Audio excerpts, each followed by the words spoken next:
We just finished watching Avatar, The Last Airbender 3. Fire and water, ash.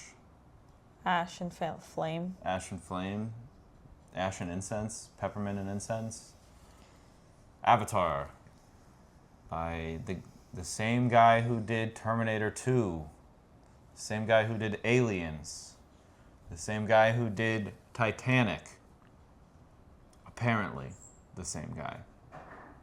Come to die. What is that? Harry Potter.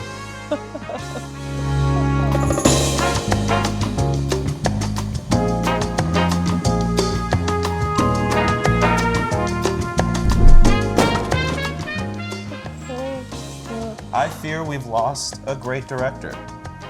I fear we've lost the plot. To this project. This masturbation is what it is. Should we start our complaints? Yeah, this whole thing is going to be complaints. Number 1. This is supposed to be the fire one. Why are we still in the water? I hated that.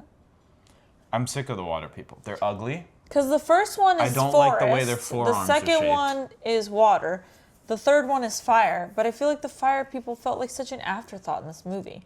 In a way that the water people did not feel like an afterthought in the second movie. It should have been Avatar with a sprinkling of fire. And most of the fire, by the way, supplied by the humans. So all those cool posters you saw, the fire people, that was a big fat tease. Huge tease. We're back with the water people. They matter the most. They're who we have the relationship with. They're who the story's about. The fire people aren't even the villains, because I would have been okay with them being the villains. They're not. They're just a prop for our OG villain, which continues to be Colonel Buzzcut. Mr. January 6th himself. My God. Do I start at the end and talk about how much I hated? No, I think we His should line? try to go chronologically. Okay. That's why I started with I hate that we're back at the water people. I mean, Because I we're do picking up feel where we like left off. we are picking up where we left off, but It's not like some we're suddenly time somewhere could else. have passed. Like as soon as I saw that the water lady was still pregnant, I was like, what? So we're picking, because the second one, It's like Bonnie we from pick Family up, Guy. we pick up, yeah. She's just been pregnant for years. The second one, we pick up when we follow his children. So Yeah, they are a couple lot of years time has passed passed. because Yeah. his children aren't, not toddlers. So years have gone by between the first and the second. I was hoping a couple years would have gone by between the second and the third. Because maybe we could have still been with the water people. But even then it would have made no sense. Like, why wouldn't they have gone back home? Because that's the thing. I feel like the second movie negated the first movie a little bit. This third movie took a big fat crap on the first movie. It said anything that we established in the first movie, you can forget about it. The relationship between the two main characters, all of the spirituality and rules of this planet, everything that we worked so hard for that Everything we actually felt established. satisfying once we finally had it, Yeah, gone. it's out of here. He's having his sons call him sir. It's so weird. As someone who finally sees, Yeah, his eyes are open. he's like, I see everything about this planet, trust. But I'm still going to have my son call me sir. Red flag. Doesn't make any sense. His character makes no sense. Jake is the least relatable character in media. I don't care about him. I want him dead at this point. I wouldn't even care if he had died. I would have been like, this has no impact. I just think Because he was supposed to hold the dichotomy between these two different worlds, and I get that. He does an atrocious job of it. He's basically completely human, except sometimes He's he human gives a until- good speech or something, because he didn't, even in this movie, he displayed no spirituality in this movie at all. And his wife barely did either, and she's supposed to be super religious. Except for when Colonel Buzzcut was around, and he's like, you gotta see, you gotta open you your still eyes. haven't fallen in love with this planet. What the heck? I'm like, are you in love with this planet? Because you're acting real human. Yeah. You're acting real human. You want to shoot guns. It's the guns in this movie. There's so many were guns. so odd. And it's like they were like guns in the hands of the humans, but then guns in the hands of the aliens. Heck, I'm surprised they didn't put guns in the hands of the squids. Yeah. I wouldn't be surprised Strap some if the rockets to the squids had squids. come out of the water holding guns in this movie. I would not have been surprised because we've lost the plot. We've lost the plot completely. Like, I don't know. I don't even know what the message of this movie even is anymore, because it used to be the age-old Wall-E of it all, that humans are planet destroyers, and here they are doing it to another planet. And I guess it's supposed to be that because of that, we're corrupting, like, the other side has to fight the way we do, or they'd never stand a chance. Yeah. But then what is the moral of the story? That violence begets more violence, begets more violence. You solve violence with violence. When in doubt, put a machine gun in your small son's hand. Like, I don't know. I mean, before we watched this movie, I read like 3 or 4 reviews, and I think one of the most succinct reviews talks about how this movie could not be more hypocritical, even if all the characters were sitting on whoopee cushions while they recited their lines. I would agree with that. I don't understand. There was no substance. There was nothing substantial to what they were saying, what they were doing. The plot is gone. And I would be okay with them being like, well, we have no real core message, but this movie is so funny. But this movie is so this. But it's so magical. It's so this. It's so that. I'm like, I can't tell you what this movie was. Unless you're looking to watch things explode and to watch skinny, tall, blue aliens commit acts of violence. If that's what you're looking, naked. if this is what you're looking for, then you That's will why. find it. That's why I called it. It's James Cameron masturbation. That's what that's all it is, because there's nothing. There's no substance to it. There's nothing really coming from it. No pun intended. Besides maybe big explosions. And you could even argue that that's okay if the visuals had improved. But the visuals have gotten worse. So I'm not someone who knows anything about frame rate.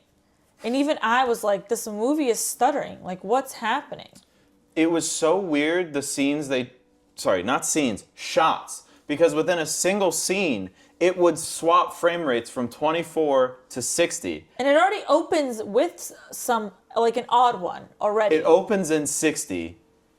And is that too little? Is that why it looks odd? It's too smooth. It should, for those sequences, in my opinion, 30 is probably a better sweet spot for that because of its animation.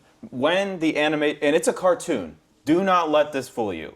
I'm sick of people saying, well, it's this big revolutionary thing because it's done in mocap. No, it doesn't matter. It's a cartoon. It looks like a video game. It looks like a video game. And it looks more animated at times than an animated movie. And that's the issue with it, is like, there was no rhyme or reason to when they were choosing a scene to be in 24 frames per second versus 60. Like, there was a scene where it opens on a nice stream, 60 frames per second. Would have looked so much better in 24, and then they cut to all the blue aliens, 24, and they're moving like this, and you're like, I'm sick now. I'm ill. Thank you for this. Yeah, we didn't watch it in IMAX. We watched it Thank God. regular. I'm upset that we even paid full price tickets. We should have saw this matinee. The fact that we saw this on a Sunday afternoon. So, if the frame rate rant is over, I want to talk Sigourney. Is that her name? Sigourney Weaver, yeah. Sigourney. Hey, girl. You shouldn't be in this franchise anymore. I love her. Step away. Loved her in this first movie. It's not her fault. No, it's not. It is not her fault that they made a clone of her. That is 100% not her fault. She should not be in this movie. She looks 14. She sounds 70. She's basically their Jesus. Born of the mother, born with no father. She's Anakin. She's whatever you want to She's call gonna be her. evil by She's the end the of this. stand-in for like what you would assume is the most religious being on planet, because she was born straight of the earth or whatever. Yeah. Odd trajectory for her in this movie. They didn't make her neither a spiritual leader, nor a healer, nor a fortune teller, nor anything. She was a big fat nothing. And then at the very end, she made a prayer that one big eyeball saw. And I'm not exact. It's just like, that's all. She was like going and going against this light. And you're thinking, oh my God, what is going to be on the other end of this light? A literal giant being with one huge eyeball that looks over at her and finally hears her prayer. For what reason, you might say? None. Because two of her friends pulled her along and said, come on. The number Not because of times she had come on a is said. spiritual... She didn't have some type of spiritual enlightenment. She didn't have any type of journey with that. She didn't work really hard at it. Not even worked really hard at it. Maybe she stilled for a second, or she meditated, or she read, or she performed some type of ceremony. No. For no other reason than her human boyfriend pulled her along and said, come on. And then they tagged along the other little kid just so there could be a reason to even have that little kid, who also just said, come on. And I get it's supposed to be like maybe through the power of friendship, she finally was able to have God hear her. But then what's the message? Planet? That God only hears you if you have friends? Like, it just didn't make any sense at all. I wish that she had come to know herself in an actual meaningful way. Like, had some type of insight, had some type of other... I don't know, something like actually unique and special about her that led her to have this special connection. Because if you do believe that someone has like a more direct connection to God, you would think that that being would either be more enlightened or pure or something. She is not. The biggest like line she said in the whole movie was when she finally kicks the Ash girl in the butt and goes, bitch. So I'm like, is she supposed to be there, which was there whatever, and she's swearing? That's the other thing is like I'm like, this is a Marvel movie at this point. The one-liners, I'm like, enough. Like, Jesus. why did she have to do that in that moment? It doesn't make any sense. Also, she conquered her with their tails touching, so it's kind of like the wand in Harry Potter, or kind of like, there's that cliche. Yeah. Like the fight of will. And it should have been when oh my God, it gives Avatar, The Last Airbender, when he puts his hand and their lights are fighting, and then Aang wins. And guess what Aang doesn't do the second he beats Ozai? He doesn't say...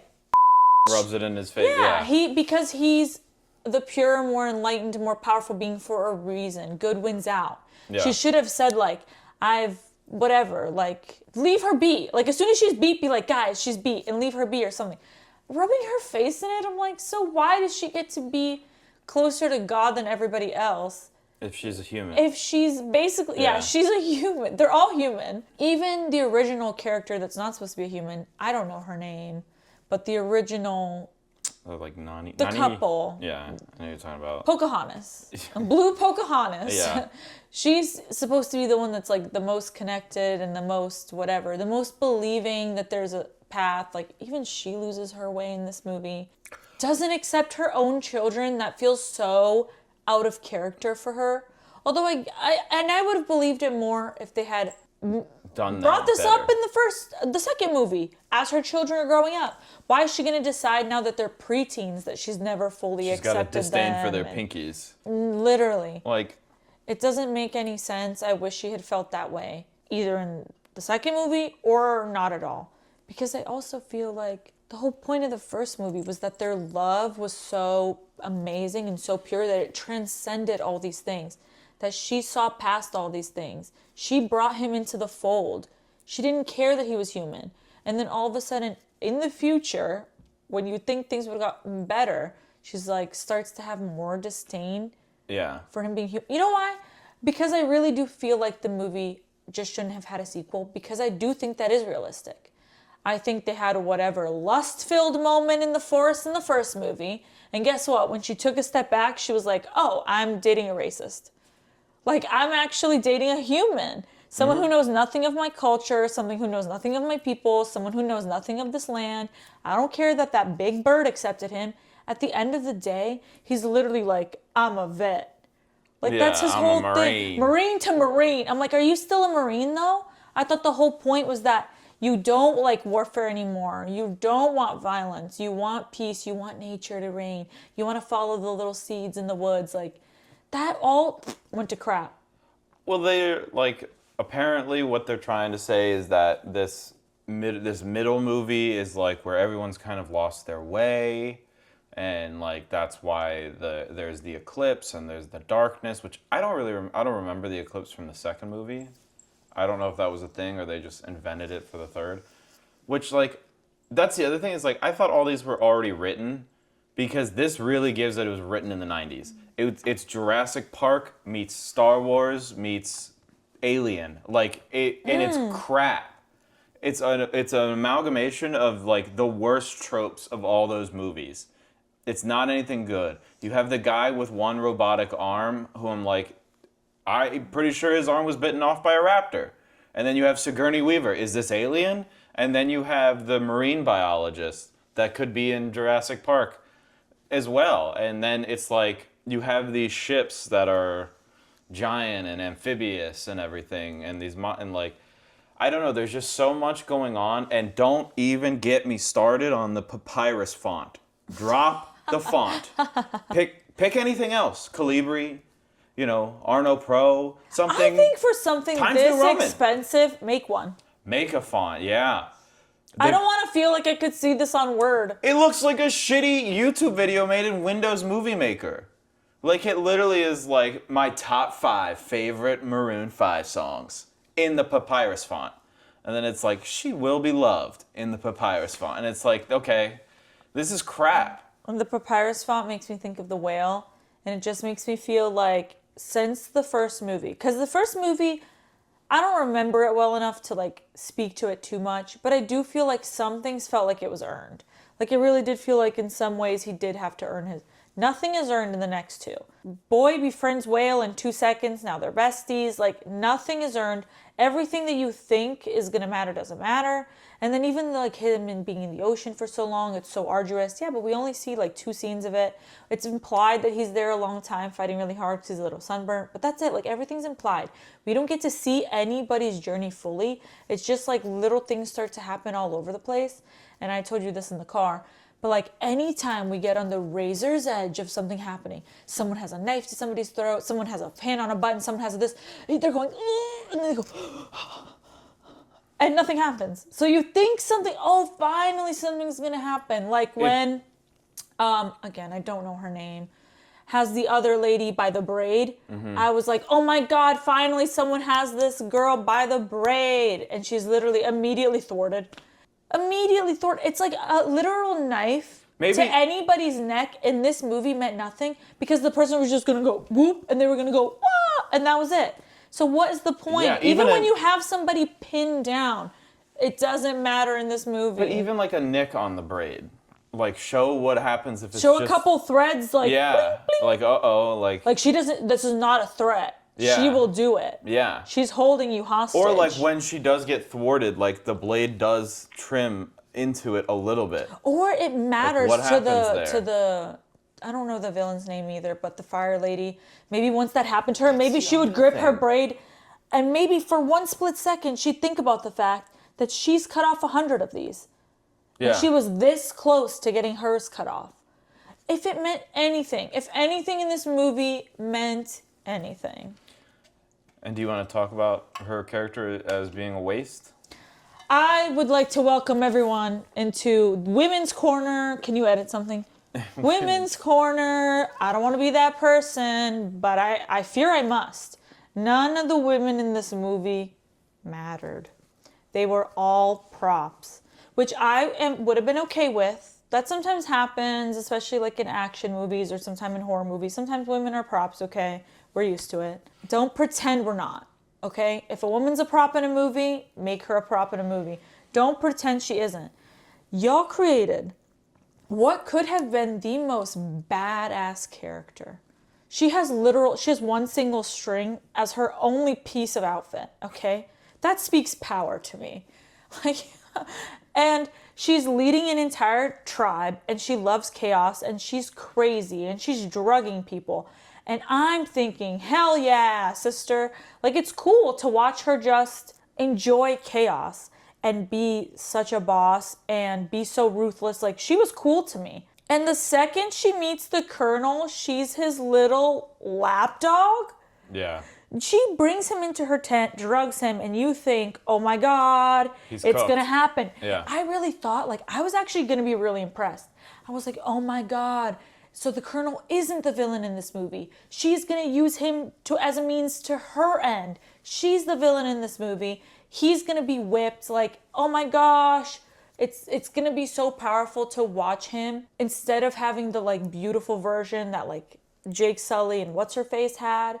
He was gonna have some sort of weird corrupted version of that where he is finally brought into the fold on this planet in the worst way. in a bad- like yeah, he in a would bad be a way. villain no matter where he went. The only way he came to love this planet was to conquer it again, but instead of conquer it for human beings, it would now be to conquer it for his queen. For the like no Ash- matter what, he yeah. wants conquest, and he's fine with being king of the planet. He's like, it doesn't matter if it's for the humans or for you.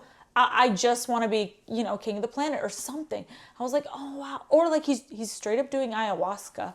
So I was like, he's gonna have some type of unlocking something, a change or something. And she was gonna use him. Maybe she'd love him. Who cares? I don't care about that. But she would use him. Like she would not deviate from her goal because of him. Nope. As soon as he came into her life, she was hugging on him like a puppy dog and letting him, basically the golf scene where you teach somebody how to golf, but he's teaching her with a blowtorch. And I was like, she was someone who was so untouchable. So like, what is it called? Like without conscience, like so like whatever. And then at the end, she's like, but I'm just baby girl. Yeah. Guys, at the end of the day, no matter how many braids I've cut, I'm just baby girl. And I really didn't like that. And then it made me look deeper into all the other women, which I'm just like, all of them just felt like props. Yeah. Didn't really matter. The only relationship in this movie that actually matters is the one between Jake and the Colonel. And guess what? It never changes. Didn't change from the first movie to the second movie. Didn't change from the second movie to the third movie, even though he's technically a clone now, even though he's technically whatever, like so much has happened. It ends up being the exact same. We have the weird moment in the woods. Yeah. Doesn't matter. We have weird moment with his son. Doesn't matter. We have weird whatever. Doesn't matter. He goes right back to being the exact same person. And I thought for sure redemption arc. I was like, it's giving, sorry to compare this to the Avatar again, other Avatar. The Avatar. But it's giving Aang and Zuko in the woods. I was like, oh, villains having to hang out with the protagonist. They're gonna rub off on each other. Something, anything. Nope. Nothing. There's no development in this movie. No. It's straight. It's just watching people be injured, injuring each other, and then I guess you're kind of hoping your violent party wins over the other violent party through violence. Through more violence. I said this in the car. There's a character in Star Wars, in the Clone Wars, named Asajj Ventress, who is like an evil female character, and widely regarded as a well-written female villain.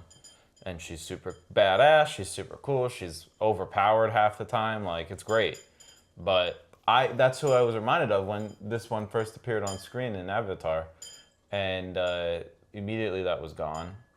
Also, it's like kind of crazy that you have a Canadian filmmaker literally just making Native American fetish porn at this point. Because like she has the big headdress? Headdress of feathers. Like she's got the red and white feathers across her head. They're all like yipping and yeeing and everything. And like, I don't know. It made me feel awkward. I was like, this feels like, I don't know. And it's not like we're using this, even though I still wouldn't be super comfortable with it, but we're like, oh, it in some way matters or in some way pushes the story along or in some way it's something. It doesn't. It doesn't. It's just like, what if we could make a story about Native Americans, but we'd have plausible deniability because they'd be blue. It's fine to put feathers on anybody if they're blue. It's fine to make them do convulse and do drugs and do whatever if they're blue. And I'm like, I do think some things also have like some truth in it that is actually like culturally relevant to people and does serve a purpose. And I think if he had gotten closer to that, then the movie would matter more. One, it would be better. It would be good. Because there are some things like I do want to see. Like that's why I got so upset about the whole like religious thing not involving any type of actual thing that would be comparative to human beings. Because we do have like pilgrimages. We do have meditation. We already have all these things, not even in like a fictional world in a fictional sense. Why didn't he tap into that at all? Same thing with these people. Like they're representative of so many people and also nobody all at once. Yeah. which I guess is better than them being some type of... No, because they are a caricature. So it is a caricature. They are, especially the Fire and Ash people, are so much a caricature of Native Americans. It's nuts. And they're the most... They seem the most Native American, and they're also the most violent. Yeah, and the most chaotic and Yes. the most animalistic is really So it's basically like... they're cutting these off are people's savages, brains. They're am I scalping right? people. They scalp people. Yeah. It's... I don't know. I thought we weren't allowed to say that anymore. I thought we had come to the consensus that making Native Americans seem like savages was not okay Also, anymore. Your Avatar, the whole point of Avatar, at least the first movie, is to preach. Like, this is James Cameron preaching about how, oh, we must protect Earth, and isn't it horrible what we've done to colonize Earth, and we can't do this moving forward because there could be long blue people on Mars and stuff like this. And it's like, what happened to that? Because now it's a mess. Yeah, you're right. The first movie, the point was colonization, bad. Yeah. This movie was like, we don't know anymore. Not only colonization bad, but climate change bad. And pollution Yes, bad. yes. And then I said in the car, how much pollution do you think was put out at the render farms for all this animation? Because it was nothing but, like I said, it's a cartoon. Everything is animated. And I am starting to have a real beef with that in movies. Where if I see just nothing but green screen, like I see through the actual animation, I'm very easily taken out of it. And I had a bit of that issue with Wicked. There was a lot of and I don't mean to just jump into a different movie, but there were a lot of parts in Wicked, especially with the Emerald City, where I was like, you could have just built a model. You could have like so easily built a model because all it is was a wide shot.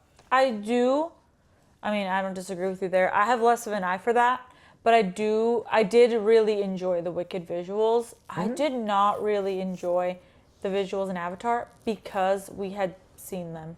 We've seen them. In the they first look movie, worse now. I would at least say in the second movie, we added some innovation with all the water things. The water people look a little different. Their huts look a little different.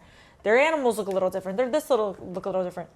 The Ash people, barely anything looked any different except they paint themselves. Yeah. And they use bones and stuff. Like, it was giving me Mad Max, the Avatar version. Yeah. And so much of it didn't make sense from, like, the animals, too, because when God did answer the call. When God finally did answer the call, God sent killer squids. So God also answered with violence, which I also didn't get, because I would have been okay with the killer squids had not the next thing God did was to make a crazy magnetic force that pulled out all unnatural things. So guns, metal, ships, started just pulling it into a typhoon. So why not just send just the typhoon? Yeah. Why danger and all these squids and make these violent, also super violent? This, yes, it would have been violent, but it kind of would have been a rapture. Yeah, it would have been like it would have been God saying, whatever is not natural, whatever doesn't belong, I will suck up into this typhoon. And if you have one of those artifacts on you, or you're on one of these artifacts, you might come with, but otherwise you're safe. Yeah. But well, instead, that's what I thought was going killer to happen squids. with Sigourney Weaver's clone going into the forest and everything. You see the giant face. Like, I was like, something massive is going to come up out of the water. And then Sigourney Weaver, the squids come to her, and she signs to them, kill them all. Papyrus font, by the way. Kill them all. More papyrus I font. was like, what? Which I get. I do think in real life, sometimes, like, if this were to happen, if you were to have a ship come and want to take over your planet, maybe the only answer is blow it up, okay? I don't know. I've never been president. Whatever, you know what I'm saying? Like, I don't know. Yeah. However, this is not real life. This is fiction. We're watching a story. So why is the answer in this story to just blow more things up, shoot off more arrows, fire more guns? Some parts of it were really interesting to me. Mostly surrounding the Fire Lady. I did like her a lot. I liked that she wanted to use guns. I thought that was actually cool, because most other aliens were like, we'll fight with you, but we refuse to fight like you. Yeah. And she was like, nah, I want that. Like she's Yeah. very, which is why I thought she would have been such an interesting I was gonna say villain if she had been the only villain, because she was the only one who was like, I'm she doesn't power even need hungry be- to the point that I'm fine with using the human weapons. What does it matter to me? They're more powerful than ours. Like, you know, she did. I thought she was supposed to represent like turning your back on the old ways, turning your back on. I was gonna say she doesn't even need to be the only villain. I think she should have been a tertiary or secondary She villain. could have been, yeah. I think it should have been a second plot line of like, okay, now they're interested in the guns.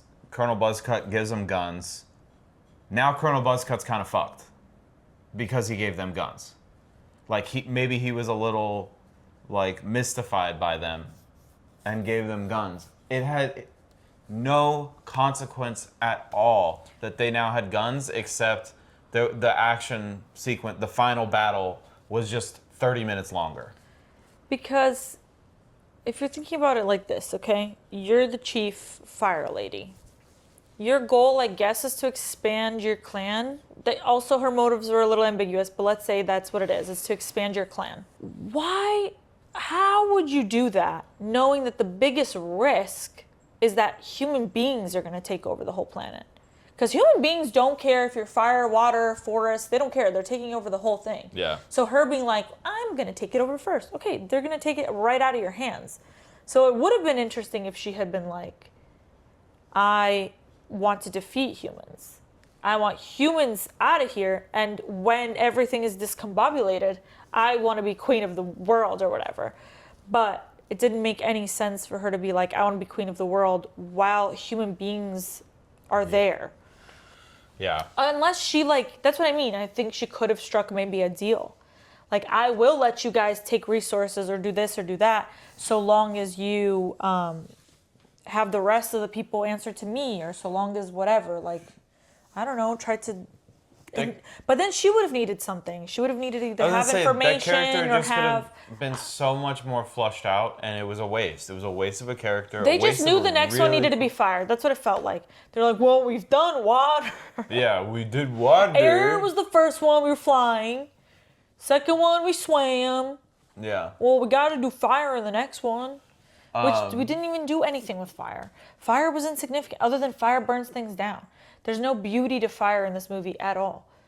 As like, I don't know, either as something you do to enter the spirit world or anything. They have it like, it's very like in the background. Like there's the point where Sigourney Weaver goes up to the pregnant lady and they're like pulling the smoke up over their head. And she's like, oh, I'm going to pray. Yeah, and it's like, that's it. That's all you get. Because again, and I won't stop, in Avatar: The Last Airbender, fire for the span of almost the whole story, you're like, fire bad. Fire was the means to war.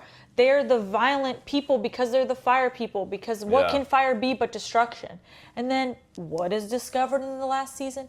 Fire is life. Fire's life, yeah. Fire is light. Fire is life. It can be used for destruction. Yeah. But literally, I mean, human beings, hello, the spark of life. The whole stories of like fire being brought down from the mountains, and that's what gives human beings the means to be where we are now, criticizing a movie. Okay, if not for fire, none of us would be here right now. Yeah. We would still be eating raw sticks in a cave somewhere, but like none of it, it's not given its due, it's not given anything. It really is just a means of destruction. And her like, she claims to care so much about her people, and the fire destroyed her people, but she doesn't care about her people at all because she'll have them drop dead willy-nilly. She doesn't care. Yeah. And turning to the humans, and this is more like a gripe with this story just feels like it was written in the 90s. When Jake is in the fish tank in the middle of the city or whatever they're at, and everybody's pulling out their cell phones to film it and everything. It's the most like, I don't know, cliche. I kind of like that scene. I agree with you. It looks like but there's 90s very little sci-fi. of this movie that I liked but something about him being in like a No, literal it's orange not that. suit in a bubble and having people be human beings. And I'm like, what? You know why I liked it is because it's the only thing that like piqued my curiosity. Because I was like, are they posting this on TikTok? Are these news people? Yeah, it did look like who there were are these reporters and human normal beings? people. Yeah, like, what are because they I didn't doing know here? there was like troves of human beings. I That thought many. it was military. I thought it was only military, and whatever got back to the earth about what was happening on here was through the filter of the government. Yeah. I didn't think we just had TikTokers, influencers, newscasts, like people just like it was. With their clear see-through tablets. Yeah, it was interesting. I It don't know. piqued my interest. It wasn't. There was some fascination in that regard. I just think it looked stupid. It was like... I didn't think it looked stupid, and because I felt nostalgic about the first movie. Like these very clear blue things, it really gave the first movie. I mean, yeah, but I think that's also the problem. I hate Spider. Spider dumb. Spider big dummy. I didn't mind Spider in the second movie, but in this movie, where everything he says is one little one-liner about being like, boopity boop boop. He's like, cowabunga, dude. Yeah. Like, that's his... And I'm like, oh my God, you're annoying. That's what I mean. I didn't like that mixture. In the first movie, it was interesting where it's like all the natives talk a little more, I don't know, a little more spiritual. Not posh isn't the word, but like they don't swear, you know, like they're whatever. And then the American comes along and is like, howdy, y'all. Yeah. But in this movie, it was just way too much. I was expecting him to be like, I'm a savage. Like I don't know. Like break out into a TikTok dance or something because yeah. Well, I forget his origin story, I will be honest. So I'm assuming he grew up on Earth because he talks like that. Yeah. But then I'm like, what Earth? 2025 Earth? Because he talks like 2025 Earth. But aren't we supposed to be back in, when did the first movie come out? 2009, but it's set hundreds of years in the future. I just think in this dystopian world where the Earth is so covered in trash that we're trying to take over other planets, are we still saying the same things we're saying today? I don't know. They don't do, I guess it's not a science fiction movie because they don't do a good job with the science fiction bit. It really, here we go, I had an epiphany. It's an action movie and we're treating it like a science fiction movie. I think it's an action movie. 2154 is the year. Well, it doesn't matter. The They're first talking one, like how we are. And but, 2170 is the Way of the Water. But did you hear me? No, I'm sorry. That's okay. I was saying this is an action movie. This is not a sci-fi movie. It's skinned like a sci-fi movie, but at its core, it's an action movie. It's an empty action movie. Because sci-fi would answer all these questions. Sci-fi would be careful about all these things. I remember in the first movie, they were bragging about the fact that they created an entire language. Do you want to know how many times that language is used in this movie? Exactly once. And it didn't matter at all. It was between the two men in the cave. Yeah. Or in the cage. Yeah. And it did not matter at all. So that's what I mean. Everything they cared so much and held to such high prestige in the first movie, they were like, whatever, this is basically Die Hard now. This is Fast and Furious, but with that's the whales. other thing is like James Cameron made the Terminators. So where's the disconnect between a somewhat decent plot in the Terminators while it's still an action movie with sci-fi elements, because that's what the Terminator is, versus this? Like, why couldn't there still be a decent plot that is a sci-fi skinned action movie? Have you seen the Terminators? No. I think we should watch them because it gives insight to like James Cameron's directing. Also, you've seen Titanic. Mm-hmm. So he has the ability to tell an epic. Especially a love story. There's no epic. Because this movie was not very... I understand that they're meant to be at odds. I'm okay with them being at odds. But, like, anytime they're at odds, he just hugs her and then we move on to the next scene. I'm fine with them being at odds. But then make them be at odds. Give us also, tension. show us, like, it would be so intriguing to see what a couple who's very much in love, who are parents, who are all these things, disagree with what direction to take their family in, disagree with each other's parenting, but it ends up just being that they just do stuff behind each other's backs, they just do whatever they want. Also, they're grieving in this movie, which I think is like handled so poorly, Because by the end, it's like we're not even grieving anymore. It's been 3 days. So it just is handled so, I don't know. Also, why grieve when you can just go visit them in the spirit world? That's the other thing too. Like, not that it wouldn't be sad, I guess, that they wouldn't be alive. Yeah, but if you it's could like, I just can't call have your dinner with brother them. on the spirit phone anytime Yeah. you want to talk to him, or like they're riding banshees together the first 10 minutes of the movie, it's sad. But how sad is it really? If nobody actually dies, how sad is a death really?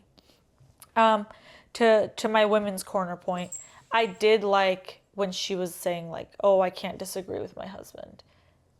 I feel like that was the one she was like, oh, in front of everybody, like, I can't disagree with my husband. Like, we have to show a united front. I like when they do things like that. Where even though she's like, I had to hold my tongue or I had to do something. I just like when they follow rules they've established in the past. Yeah. I like also with that they're creating some type of culture, you know, whether you agree with it or not, that she should be doing that. You're at least like, oh, they're adhering to something, because then the rest of the movie, they adhere to nothing. Nothing. And he doesn't want to adhere to anything. Like, none of their customs. Like, she's grieving and she's covered in black paint and like a veil and all these things. And he's collecting guns out of the water. It just feels like he's constantly shitting on them. He's not one of them, which is the whole point of the movie. You know what?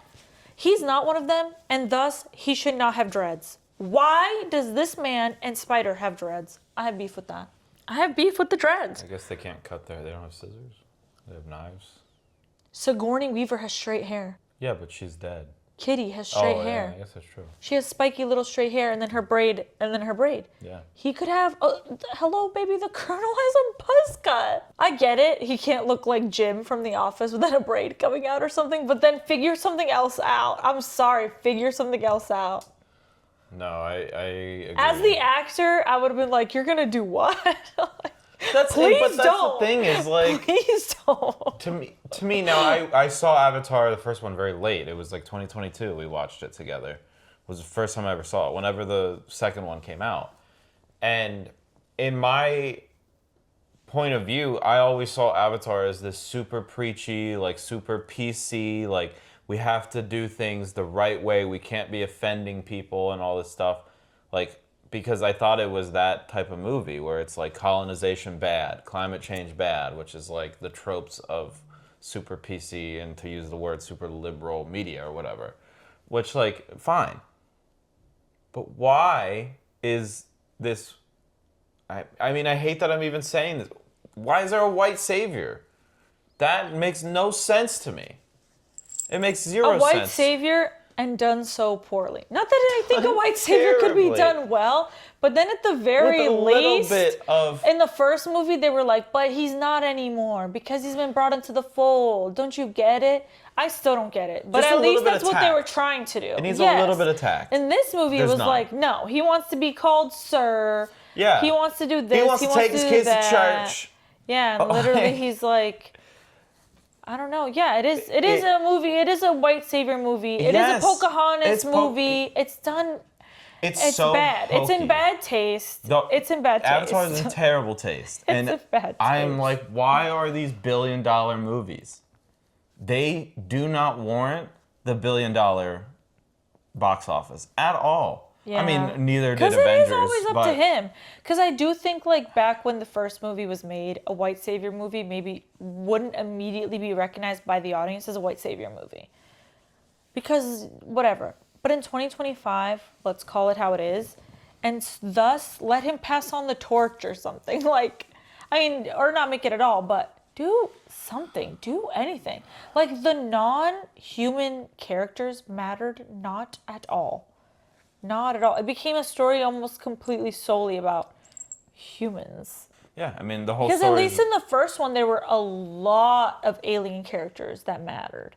And it was almost like a choice between the two or something. But by this last one, it was like... I don't know. I just think the world has shat on George Lucas completely unfairly.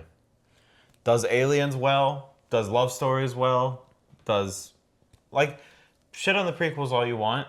I don't know. Maybe I'm just that much of a Star Wars fan, but like modern movies are worse than the prequels. The writing is worse. The pacing is worse.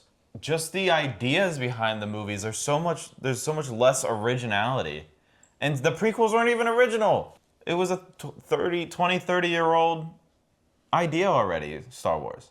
I think it's one of those things that we're making sequels for movies that don't warrant them, because when a movie ends with happily ever after, inevitably when you make a sequel, then you have to undo that happily ever after, and then we have to actually look For behind good reason. the happily ever after. Yeah. Which in a relationship between, I'm going to keep using movie terms, but we know what we're talking about, between a human being and an alien, yeah, it does get complicated. It does get weird. The humans are still here. And it's like, yeah, where the first movie ended, we're supposed to just stop thinking about that, okay? Right off into the sunset. But now it's always the thing too, where we're adding children into the mix. I could barely care. They could have killed off every single child. And I would have barely cared. So I do think the story just needs to go in a complete different direction, or it is the same thing over and over and over again. And Avatar is no exception. It is just the same thing over and over again. We save the planet, and we doom the planet, and we save the planet, and we doom the planet. And it gets worse and worse, dumber and dumber, losing more and more of originality or the plot or the meaning every time. Martin Scorsese, it is a thrill ride, an amusement park ride. But yes, I That's agree. all But it the is. thing is, it wasn't, the first one was. This one, not really.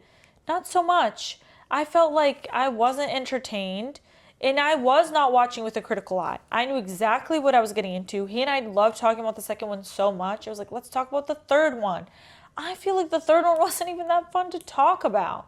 Like the second one, I at least remember having fun talking about. This third one, I was just like, what have I seen? Nothing. A whole bunch of nothing. And it did not take it even itself seriously. No. And not in a way where Guardians of the Galaxy doesn't, and so it's funny. I would like to talk, if you will permit me, about the villain at the very end. He gets pulled up onto a rock, so thus saved, and then a bunch of people descend on him and they're pointing weapons at him. And it's kind of like oh my gosh, are they gonna kill him? Or oh my gosh, is he gonna be redeemed? Record scratch, the two freeze frame. Those are the two options, right? Like, so what he's like, you're on the edge of your seat, you're waiting to see what choices he's gonna make. What have we all? What has this all been culminating up to? Will he be redeemed or will he perish? And he says, and I kid you not, well, this is awkward, and then pushes himself off a rock. Jumps. Scar style. Well, this is awkward. His last words, which aren't his last words, we know in the next movie it's going to start with a bird swooping in. But catching him. For the purposes of this movie, the main villain who has wreaked so much havoc, destruction, violence, sadness, suffering. He's brought death and suffering to what used to be, a more pristine and more peaceful, more pure place. And his last words are, deuces. This is awkward. Well, this is awkward. And that's why I say movies nowadays do not come close to even the prequels. And people talk about the prequel, and that's the reason I'm bringing up the prequel so much is the dialogue. That was probably, besides that and the green screen, that was the main complaint, most people's complaint about the prequels, was how poorly written the dialogue was, because you didn't have Harrison Ford, Carrie Fisher, and Mark Hamill going, I'm not going to say that. Here's what my character would say. You had Hayden Christensen just reading lines, which is not to dish on him at all. Like, he was doing his job, but George Lucas was going unchecked. However, I'm going off on a tangent. Every modern movie has this crap. I just wanted to see him grapple. It's the marvelization of cinema. I just wanted to see him grapple, because he is kind of gripling. Sometimes he's bad guy, sometimes he's good guy, especially when it comes to his son. He has a soft spot. He just saved his son. He's been spared again. What is he going to do with that choice? I'm completely fine with him making the same choice again of continuing to be bad. I expect nothing less from Colonel Buzzcut. However, then show him grapple, show his eyes go back and forth, see him think for a second, and then decide. When I did like that one scene where Jake was like, you have to open your eyes, man. And the very next thing his character does, Buzzcut, is to fall asleep. literally Closes his shutting eyes. his eyes. I actually really liked that because as he's saying, you need to open your eyes. It was the one time that they showed and not told. He didn't say, I'm not going to open my eyes. He said, I'm going to think about that. And then immediately went to sleep, visually closing his eyes. Why in that moment when he's griping and stuff, he couldn't, I don't know. It was literally like it was a big joke. And it just felt like the joke was on us. Yeah, it said, haha, we got you to pay $20 to watch this movie. Like, that's what that line felt like. It was like, joke's on you. Joke's on you, Because idiot. why did he say, even if he had said, okay, well, this is awkward, don't have that be the only thing that he says. Have him deliver some type of monologue or have him something. You can have him deliver that in a much more strong villain way of like, not obviously well, this is awkward. You wouldn't say that. It would be like, well, now this is quite the situation. Or like, well, now I'm something. I know when I'm bested or something. Yes, something. And give him And then he could have said, something you know what would cooler have been to cool? say. Something like that. I know when I'm bested. But then, boom, he But jumps then off a rock. falls back off the rock. Yeah. And so then you're like, oh my gosh. Then in the next movie, when the bird inevitably catches him, at least then you're like, oh, okay, he jumped because he knew the bird was going to be, or he hoped the bird was going to be there, or something. Something. The whole time you're just thinking something. And I didn't like the progression of the story. It was so jumbled. We're following the son, then we're following the dad, then we're following the this, then we're following the pregnant lady for some reason, then we're following the whatever. Like, I don't even know these people's names. I wish it had I know flowed nobody's names more like a except story. Jake Sully. And everything was so convenient. We don't know where the kids are. We found the kids. We don't know where the this is. It's okay. Doesn't matter. I don't have my comms on me. Don't worry about it. Daddy is somehow going to have a radar to find you. It doesn't matter. None of it matters whether you do the right thing, the wrong thing. Doesn't matter. I think that's the lesson here. Nothing ever matters. It was like nothing Final ever happens. Destination. This movie is Final Destination in reverse. That no matter what these people do, they succeed. No matter how many arrows they take to the leg, to the shoulder, to the whatever, let the comm get burned. AWA wills it. AWA is going to be like, wills it. It's chill, guys. I'm going to send the squids. Don't even worry about it. I got it.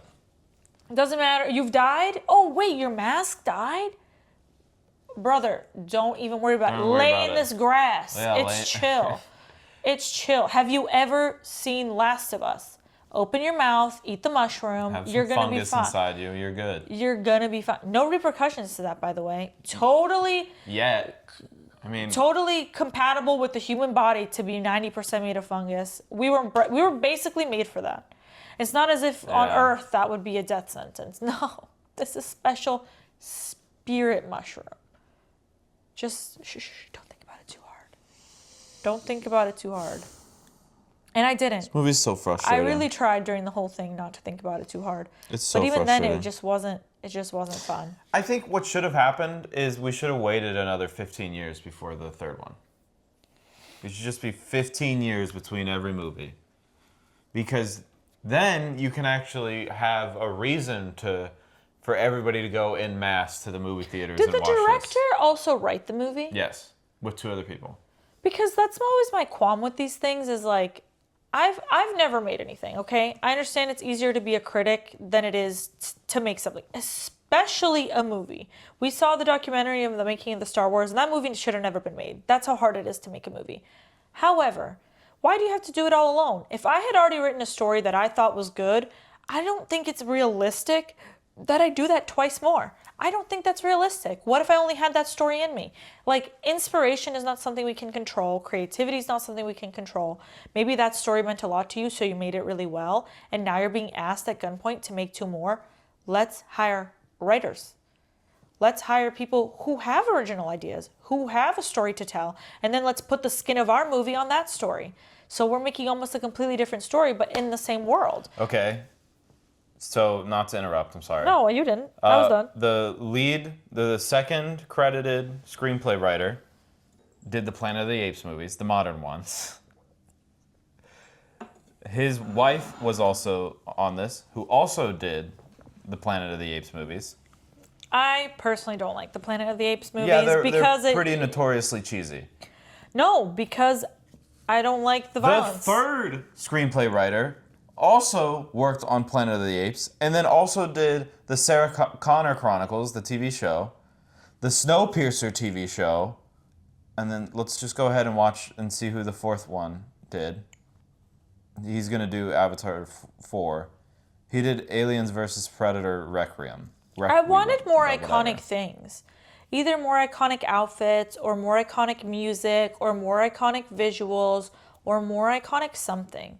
You just didn't get that with this movie. Oh my god. I love character design. I love, animals I was or sitting something. there and I was like, who did James Cameron have to help design some of the animals and everything? Fire them. Because it was nothing original. Can I see the cast? Yeah. I was curious who the fire lady was because I kept almost recognizing her. Because I feel like it's just Zoe Saldana again. It did kind of look like her, but not exactly. I clapped at the end because I thought it'd be funny, and one other person joined me. He was like, "Don't clap."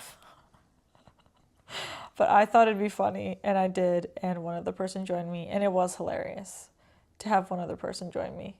No one else, though, by the way. The guy in front of us had his hands on his head by the end. I don't know what that could have meant. I think it's her. Una. So then I don't Chaplin. recognize her. She was in Game of Thrones. No, but I don't know who this actress is, so I guess I didn't know who the alien was. She was more recognizable to me as the alien. 'Twas a big nothing burger, unfortunately, because I do think it had a lot of potential. There were a lot of threads in it that really could have been something. The infighting between the parents, the grieving, the different clans clashing. They couldn't decide whether or not they were brethren. You know what I mean? Kate Winslet is the pregnant lady. Oh my god, that's crazy. Okay. Rest in peace, by the way. Don't know why we had to watch her die. And watch the baby be born. Again, I hate that this movie is making me argue this point. Why is it all white people? For the most non-white people roles. And I'm never because, listen, the new Khan in King of the Hill, garbage. The worst voice acting I've ever heard. The new Cleveland in Family Guy, pretty good. Okay. Can do it. I'm just saying, normally I'm not the guy that's going to make that argument. Because, whatever. Who am I? I'm a nobody. But also, if we are going to have these arguments constantly, why is this, the most preachy film ever made not going to, follow the preachiness of Hollywood? I told him it's because only white people wanted to be in this movie. Yeah. I don't think that's true. I just think obviously the opportunity wasn't given to anybody else, but that is just a funny way of looking at it, that only white people would sign on to be in this movie. And if we could go back to my women's corner, I feel like this movie missed the point on minorities, and this movie really missed the point on women, because no pregnant woman on earth would go into battle. And I don't think that that's the strong and cool thing to do. I think that's what a man might think is a strong, cool thing to do. Oh, it's going to be so empowering to watch this pregnant woman going into battle. No. That's why. Sometimes the more powerful, the more empowering, the more whatever thing is to have restraint. It's so obvious. Is to have this was maturity. Written in the 90s. Is to have women don't need to be the same as men to be cool and powerful. Okay? She does not need to ride into battle. It would have been way smarter, more mature, more wise if the leader of a clan who is pregnant is given permission by the clan or whatever. It just takes it. She doesn't even need to be given permission, actually. She just takes it. Yeah. Maybe she starts to head out, and then somebody from the clan is like, you stay behind. As I'm having contractions, and somebody else can die. I'm going to stay. Because I don't understand why she'd go into battle pregnant. It shows to me a disregard for her child, a disregard for life, and only a man would find that cool. I'm as anybody who knows anything about women, I'm her cervix has never been in a least stable place. She's gonna give birth on this horse. Really doesn't. She is dilating, and she's going into battle. It just doesn't make any sense. But I think they thought the opposite. They're like, it would be sexist to make the pregnant woman stay back with the kids. No, it's not. ass. We make these choices in real life sometimes to have women and children hang back for a reason. Especially You're the pregnant director women. of Titanic, where it's women and children first. You Especially should know. a pregnant woman. Oh my God. I loved that they showed pregnancy. I loved that, like, in the second movie, that the leader of the clan was pregnant. I thought it was so cool to show that, like, she can do everything men can do and pregnant. Yeah, 100%. I agree with that 100%. Until your due date. Doesn't make a sense to keep pushing that rhetoric on her due date. It doesn't make any sense. No, women cannot do everything that men can do on their literal due date. And I'll go on record saying that.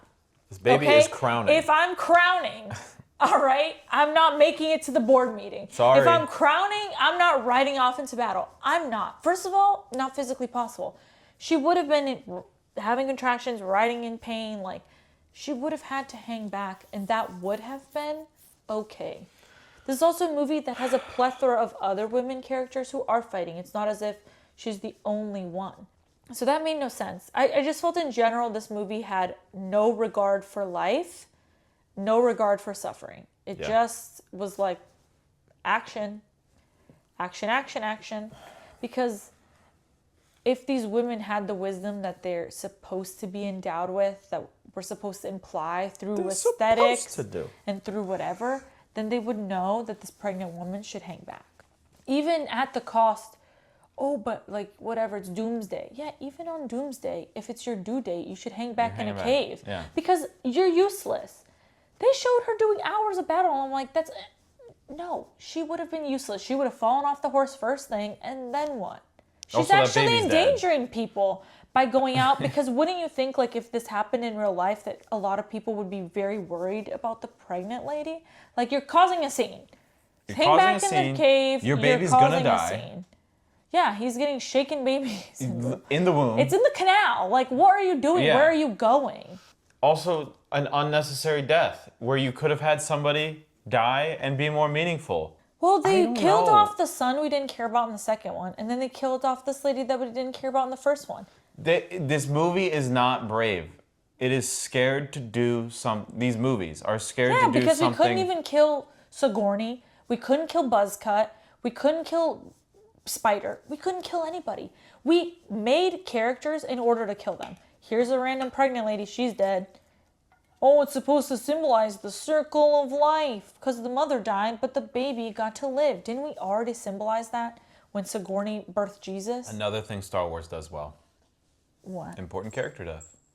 I think if you're making a movie this action-filled, you should not be afraid to maim or kill a main character. Like, why are they getting off scot-free each and every time? The marine biologist, I really expected him to die. I really expected him to get stuck in the earth mover that he was in. Or like when everything was exploding, I expected the cockpit of that thing to explode. I was like, let him die. Let him have a hero's death. He did the right thing. He served his purpose in my vision. Unless he's gonna come back in the fourth one with his own avatar and now he's joining these people. I'm like, get rid of this man. I did not like, this is completely an aside, I did not like Buzzcut laying in bed like a Chad, and who's supposed to be the most badass person on planet Earth, or alien on planet whatever, is like clung on to him like baby girl. I would have respected it so much more if it had been the opposite. Why wasn't he spooning her? She was talking a big game, you're going to be my slave, you're going to do this, you're going to do that, and then she's Little Spoon. She was a waste of a character. It just didn't make any sense. She was a total waste. I do wish that he had served her. I wish that she had used him. I wish that they didn't have this whole big thing just to have it all crumble right back down into like, no, he used her. He's always the bigger one. He's always the whatever. And I thought that would have been intriguing character growth, because it would have been like, he's still evil. He's still all these things, but now he's at the very least kind of subservient. To so then something. it would have been interesting that the only development he did make was kind of a lateral move. Also, like he didn't become better or worse, but he did become different. But he didn't, and it didn't make any sense for her either. Also, because she didn't show, like, if they had shown that she had some type of weakness or loneliness or something that he exploited, she looked nothing. like she had nothing. And then he came along and all of a sudden she was baby girl. It just didn't make any sense. It was giving like, well, that's just how women are. Yeah. Again, because this movie was written in the 90s. But also the captain... He came and he whipped out his way bigger peen and she said, okay. But the captain saying, "You're Colonel, you're grounded." And the very next scene, he's flying on one of the animals. Another female character that mattered this much in this movie, female colonel. Why even have her? No, literally, like, why even have her at all? Yeah. She didn't move the plot along at all. What a prop. So many of these people, because it's like men and women, props. We're just sprouting characters, no purpose, no reason, other than to just have a voice that will sometimes tell him no, even though it doesn't matter at all. I mean, what more is there to say? I think we've ranted enough. And I There's just want to say... Do you have anything good to say about it? I think that there was potential. I do think that there was potential. I think there were kernels. I think there was potential. It's not like I think it was completely unsalvageable. I just think it almost became a parody of itself. Yes. It is a parody of itself. It just became too ridiculous, too violent, too without plot, too without reason, and it is just too problematic. Yeah, it remains like... I don't want to sit there thinking about all these things when I'm watching a fictional story, unless it's about that, but then it needs to be done well. So it's not doing anything well, and maybe there's a dad out there that just likes explosions and blue people that much, and this movie is good to them. But it was not a good movie, in my opinion. No. My final 2 points, before I say the one positive thing I did like about it. The very final scene of the movie is like a first-person point of view scene. Oh, yeah. Of like Sigourney Weaver dragging, I assume, Spider into the forest or whatever. No, 2 things. There's the drug scene where what's her name blows cocaine up the other guy's, up Colonel Buzzcut's nose. That gave Love, Sex, and Robots. Do you know that thing you're talking about? Yeah. But I don't know if it's the first person point of view of it all, because that was the other time first person was used. It looked like a cutscene from a Guitar Hero game. Yeah. It like spot on to a Guitar Hero game. And then the final scene was in first person, and it looked just like Skyrim. Like, I could count the polygons around her head. Also, it had the arches. Yeah. I felt like we were in a video game. I was waiting for the, hey, you're finally awake, on the cart, and you look down, and the hands are bound and everything, and then is the character creation screen. And it's not for any reason. None at all. Because when it happened during the drug scene, and we entered first person, I was like, yes. Where this is for a reason. Yeah. This is so we can see what he's seeing. What are we about to see? Colors. Nothing. Literally just colors around her head. Nothing. The one thing I did like about it, I'll give it this, was the final fight scene up until they fall onto the rock and he has, well, this is awkward. But like, you have Sully and Captain Buzzcut, or whatever we're calling him, fighting. The visuals there, I think, were at their best. It was definitely where they invested most of the money, most of the rendering time. Like, it was very obvious that that's where they put most of their resources, because I thought the background was done very well. It was very dynamic. You had because it was the magnetic storm was going on, the flux or whatever. So you had all this metal like rising up behind them, all these different colors, all these different light reflections and everything. To me, I was like, if you had taken an hour out of this movie and made more of the movie look like that, it would have been a better movie just because more of the movie looked like that. Solely because the visuals are nicer. But because it has to be a 3-hour movie, which it doesn't. It has no reason for any of these to be a 3-hour movie. Waste of time. Complete waste of time. But because it has to be, we get jittery graphics where half the time it's 24 frames a second, the other half it's 60 frames a second. You have no reason why, because Into the Spider-Verse does it well. The movie starts where it's like 16 frames a second, I think. Like, it's much slower than film would be. And then it builds up into a better, frame rate, because that's kind of how they're telling a story progression through that. Like, there's a artistic purpose to that. For this, it's just like, why not? Or it's like somebody opened Premiere and that day did the wrong frame rate on the timeline and they didn't feel like going back to fix it. I was like... Do you think the Colonel didn't wear shoes for a reason? Like, you said artistic purpose, and I did wonder when we first saw he's like big, lumbering blue feet. I don't think he has shoes that could And they zoomed into it. Well, I didn't know if that was for artistic purpose, because I tried to remember, did he wear shoes in the last movie? Because if he did, then I was like, is this supposed to suggest that he's getting more blue? To me, I thought, because it was like there were thumping of his footsteps. I thought it was a little bit to show his imposing presence, because he's much taller than all the actual humans around him. Yeah, but he's barefoot. Yeah, but I don't think... It doesn't seem like a Colonel would ever be barefoot. I just don't think there are shoes that exist for him. We have to look this up if he wore shoes in the last one. Because if he did, then I did think it was supposed to signal that, like, he is getting more, even though he doesn't mean to, he is getting more feel the earth with his feet type of thing. How are you going to Google that? They're going to be like, you freak. Did the Colonel wear shoes in Avatar 2? You're going to be put on a list. Big blue feet. Did not wear shoes for most of the film in Way of the Water, deliberately to adapt to the Pandoran environment and improve their tactile advantage. For stealth, environmental adaptation, tactile advantage are like the three. Do you want to tell us the one thing you did like? Was the visuals. Oh, okay. Of that fight.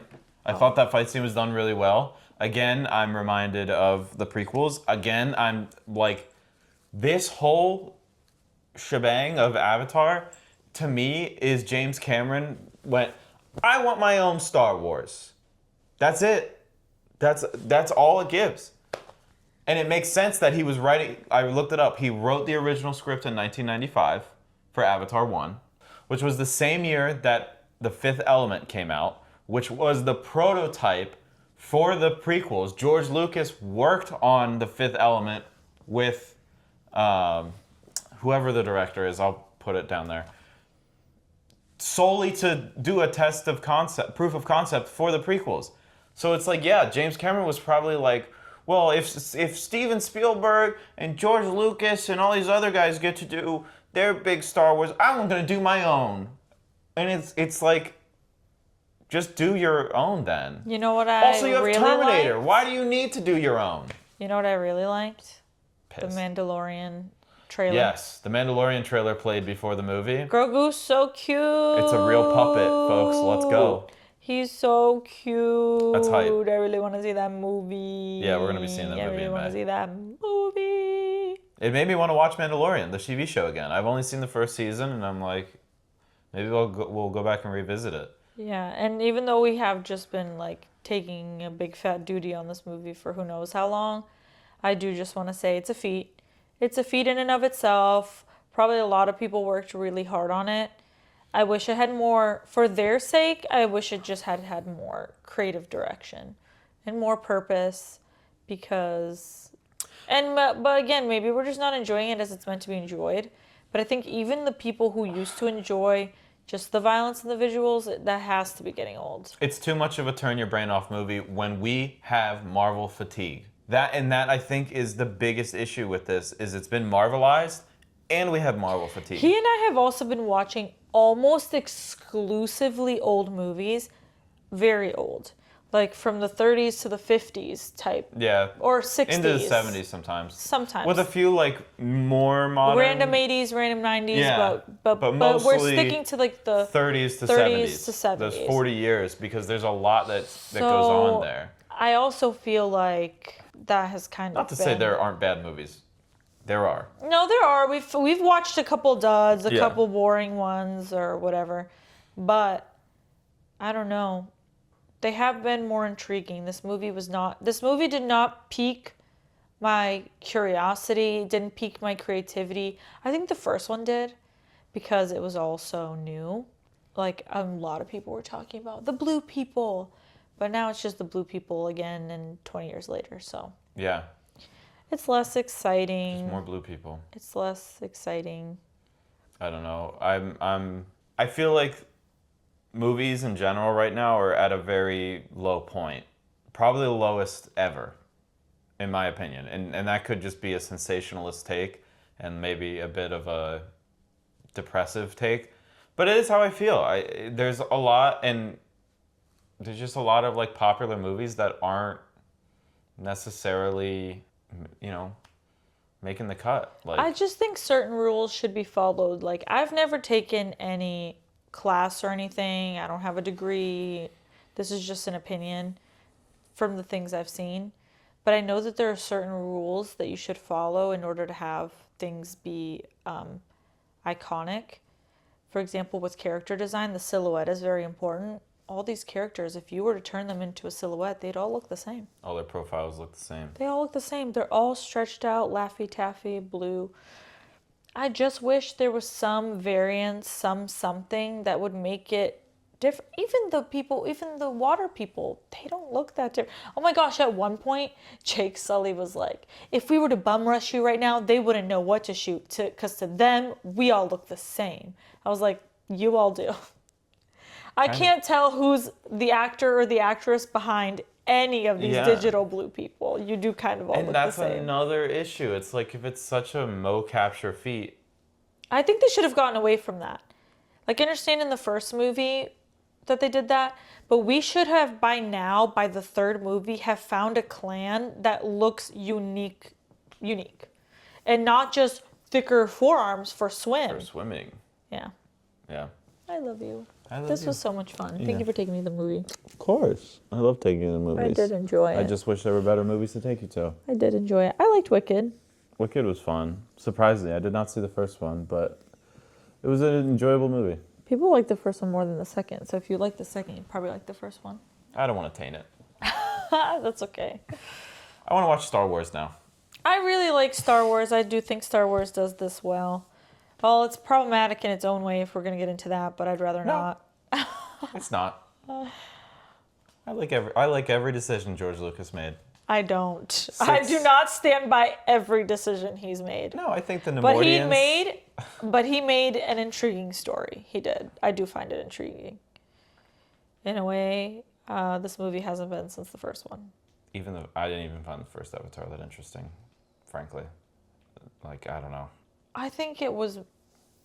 It was more curious. There was more. It piqued your curiosity. Yeah, because it was more. I understand. It was more of like. Also, it was a romance. It was fun to watch two beings fall in love and defy the odds, and love conquers all. Like. Yeah. That was at least fun to watch. But now, what are we watching? Them fall apart. A circle We're jerk. watching them have children and fall apart. We're watching them. Not even. Yes, it's literally like just we are. A visual circle jerk where they're just like, oh my god, look at us making blue people shiny, and like, I don't know. But in terms of their romance, I wish they rubbed off on each other more. Where when her way is better, they do her way, and when his way is better, they do his way, because that is the way of the world. Like, we're in a couple, we know that. When two people come together, it is a melding of ideas, and ideally the best idea wins out. Ideally the best way wins out, the one that makes us the happiest, the one that is whatever best. But really it just feels like they've never done that. They've never melded, they've never merged. She continues to be her, it's he like continues to be him. They just started dating 2 years ago and they're in college. It just feels like they just started dating. This doesn't feel like they've been a family for 10, 15 years or whatever it's supposed to be. Yeah. It doesn't feel that way. They're still having fights that you would have, and I get it. I just think that they should have handled it differently then. Because I do think there will be a culture shock forever between the two of them, but that's not what we're seeing. We're seeing two people who continue to be complete individuals, but simultaneously together, simultaneously parents of a family. That's just not how it works. There's so many avenues they could explore, themes they could explore, and they just don't. Well, she really admired him. She used to really admire him. Yeah. She admired him in the first movie. Well, I feel like the first movie, she was enamored with him. And then by the second movie, she admired him because he conquered that big beast and he saved her people. And by this third movie, she thinks he's a hick. hates him. Yeah, we've gone backwards. I don't know. And he has too, because he hasn't learned her ways anymore at all, hasn't become more in tune with himself or the planet at all. Yeah. In fact, he's 360 moment, 180 moment. Having his son call him sir. I can't stress this enough.